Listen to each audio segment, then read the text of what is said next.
everyone, it's Tara. Welcome or welcome back to my channel, Tara Talks Books, where we talk everything bookish.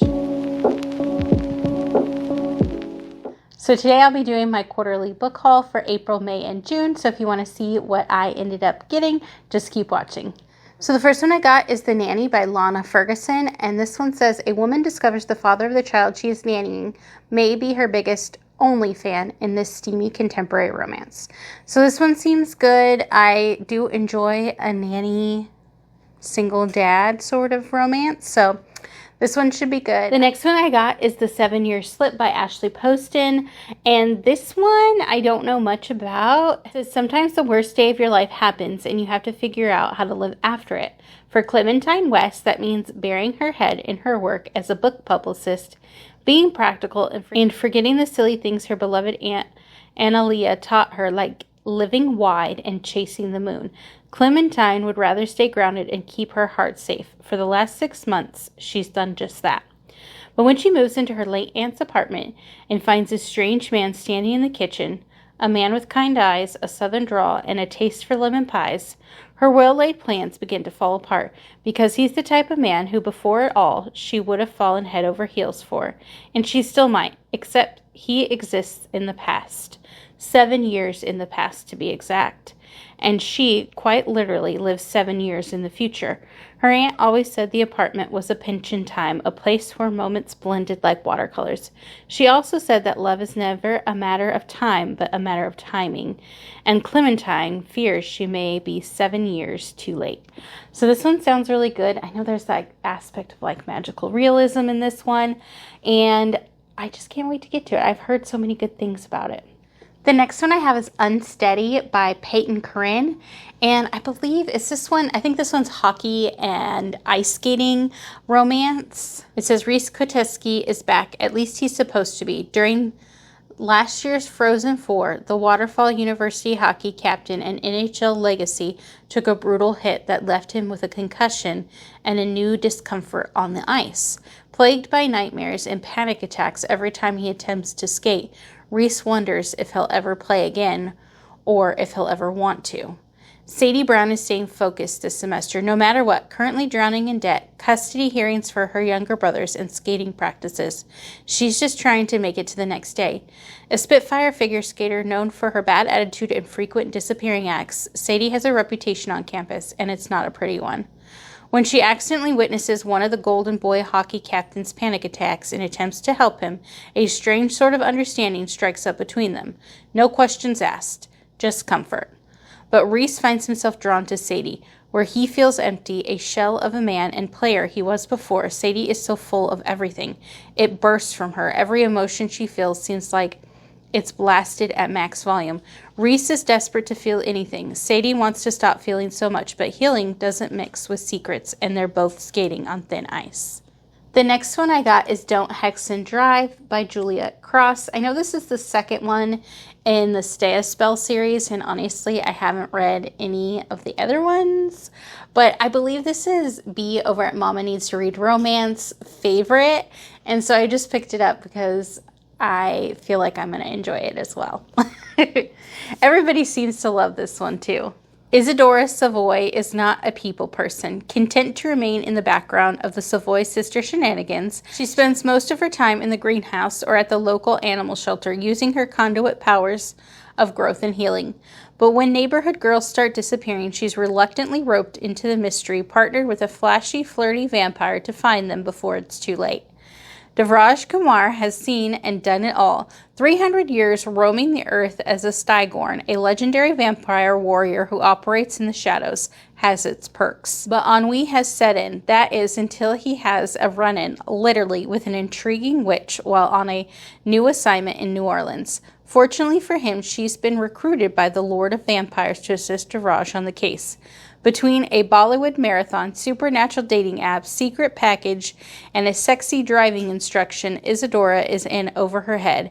And Devraj, after just one taste, he's playing for keeps. So this one sounds so good. I do love a witchy vampire romance, so I can't wait to get to this one. Next, I have a couple Hello Lovely box editions. The first one is A Lesson in Thorns by Sierra Simone, and this one is really pretty. I don't know much about it, but it says, once upon a time, 6 children stumbled upon a wild place hidden deep in the moors. Shrouded by secrets and fog, there we played a game among the roses and the thorns that would change us forever, that would follow us the rest of our lives. A game that ended with a hard kiss in the rain and tattered flower petals fluttering from above. And 12 years later, we're back. The heir, the dreamer, the priest, the genius, the socialite, the saint. I'm not going to dream of a forgotten place covered in thorns every night. I won't be enchanted by Thorn Chapel and its glossy, glamorous people. I'm not going to fall in love or have my heart torn in two. I'm not telling the truth. Because as this place slowly tightens its coils of secrets and thorns around us, as we uncover the knotted mysteries that grow here, the 6 of us begin to unravel, fulfilling the promise we once made as children in those whispering ruins and awakening a fate that will either anoint us or leave us in ashes. But I feel like I've heard that Lesson in Thorns is a good one by Sierra Simone, so I can't wait to get to it. The next one I have is If You Hate Me by Helena Hunting. I know this is like a hockey romance, brother's best friend, so it's a bit forbidden, and I believe they're roommates, and it goes from there. I'm definitely trying to read some more hockey romance, because I know that's a pretty popular sports trope recently, and I just want to read more.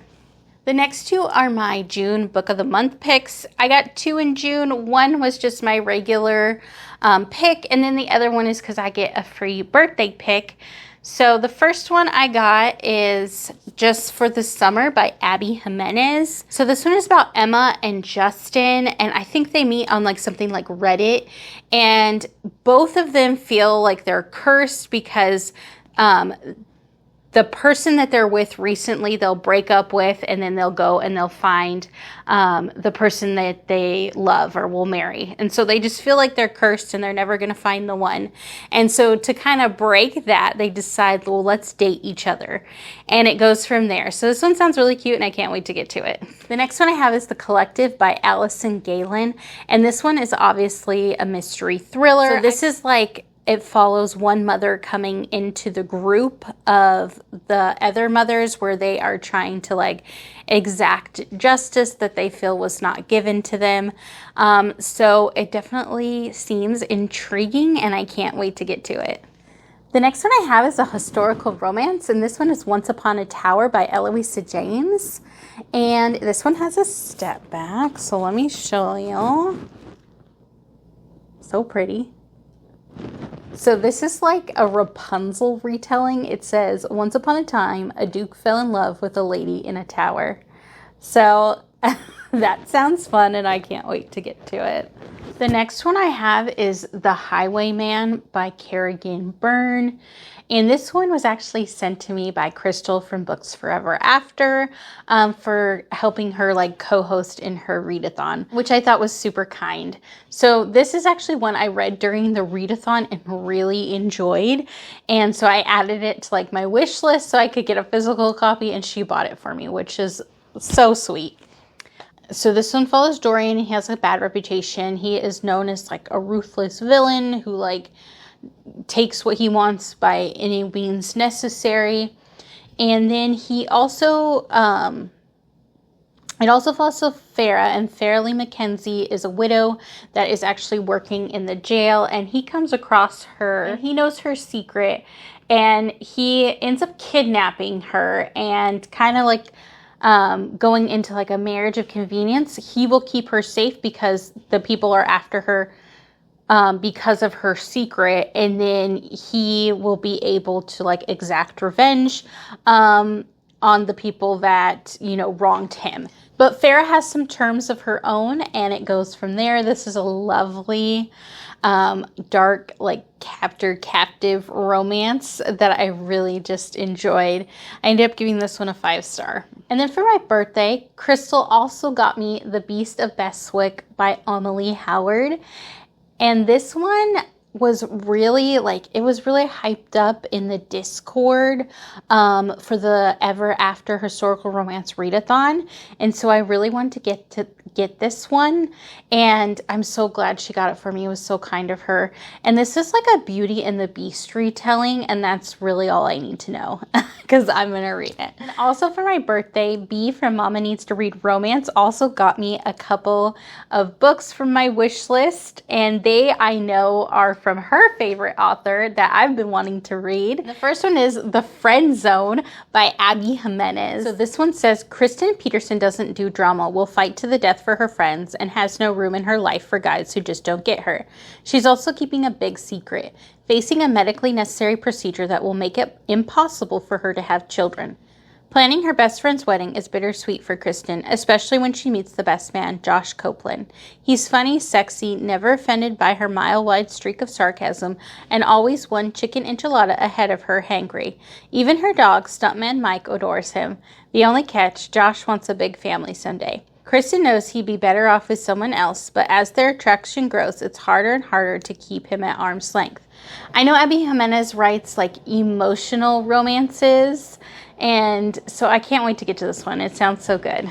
And then the other one B got me is the Happy Ever After playlist, which another, obviously, Abby Jimenez book, which I know is one of her favorite authors, and I'm so excited for this one. So it says, 2 years after losing her fiance, Sloane Monroe still can't seem to get her life back on track.